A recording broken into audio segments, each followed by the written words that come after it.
ఇది ఆగకపోతే world war 3 ఖాయం. 2026 ఫిబ్రవరి 28. ఆ రోజు ప్రపంచం మర్చిపోలేని రోజు. ఒక్కసారిగా ఆకాశంలో శబ్దాలు, విమానాల గర్జనలు, మిసైళ్ల మెరుపులు.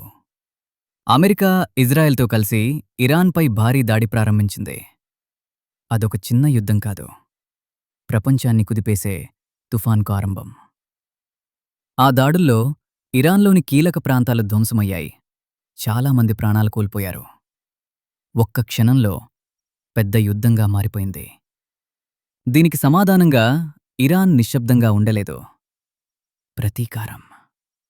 వందలాది మిసైళ్లు, డ్రోన్లు ఆకాశాన్ని చీల్చుకుంటూ అమెరికా బేస్లు ఇజ్రాయెల్ వైపు దూసుకెళ్లాయి.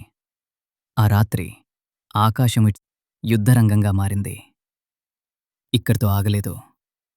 ప్రపంచానికి గుండె అయిన హోర్ముజ్ సముద్ర మార్గం పాక్షికంగా మూసివేయబడింది. ప్రపంచ ఆయిల్లో 20% అక్కడ్నుంచే వస్తుంది.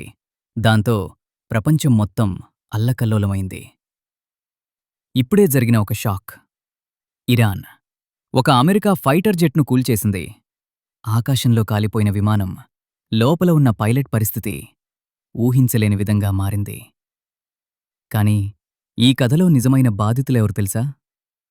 పిల్లలు, ఇల్లు కోల్పోయిన కుటుంబాలు, తల్లిదండ్రులు కోల్పోయిన చిన్నారులు, భయంతో రాత్రులు నిద్రపోని జనాలు.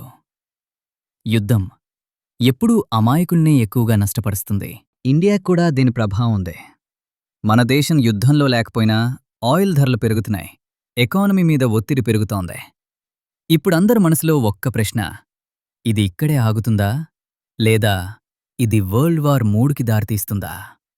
ఈ యుద్ధం 2 దేశాల మధ్య మాత్రమే కాదు, మనందరి భవిష్యత్తును ప్రభావితం చేసే కథ. మరి మీ అభిప్రాయమేంటి? ఇది నిజంగా ప్రపంచ యుద్ధంగా మారుతుందా?